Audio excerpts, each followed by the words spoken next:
Bonne fête à tous les Alibaba de la caverne de la beauté. Alors la petite vidéo, c'est juste pour vous montrer ces deux machines hydrafaciales qui sont les deux principales machines hydrafaciales que nous commercialisons. Donc fondamentalement, ce sont des mêmes machines. Parce que ça par exemple, c'est la spatule ultrasonique.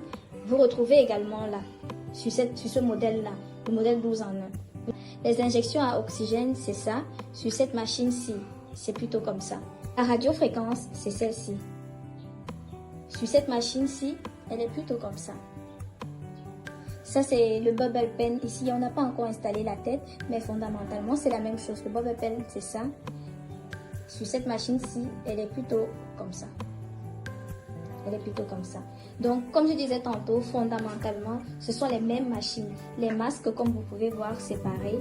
Les pistolets pour mésothérapie, c'est exactement la même chose. Donc, pour moi, je dis bien pour moi, pour celles qui me demandent quelle est la différence entre les deux machines, je dirais que la différence fondamentale, selon moi, se situe au niveau du diamètre de chaque manche.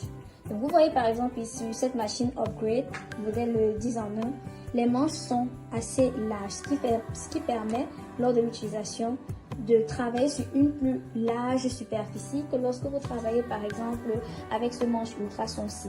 Ça veut dire que vous travaillez par exemple sur la main, vous aurez besoin de faire plusieurs cercles, tandis qu'avec cette machine-ci, pour travailler sur la même zone, vous aurez besoin de moins de temps parce que les diamètres sont beaucoup plus larges. Donc, à titre d'exemple, on va prendre le manche ultrason, celui-ci.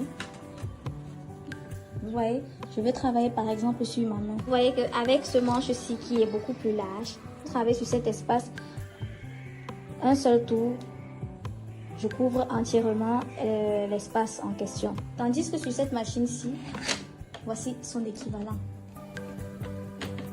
Bon, je ne sais pas si vous arrivez à voir, c'est ça.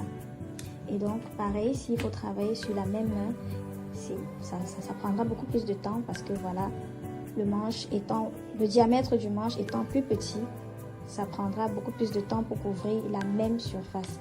Donc, selon moi, c'est la principale différence qui existe entre les deux machines.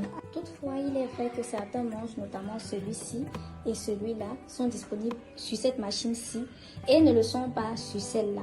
C'est pareil que sur cette machine, vous avez par exemple les lignes de radar et cette autre manche-ci qui sont disponibles sur cette machine et pas sur celle-là. Mais fondamentalement, comme je disais tantôt, c'est la même chose. Après, si vous avez d'autres idées ou alors si vous connaissez d'autres différences, n'hésitez pas à nous les donner en commentaire. Merci.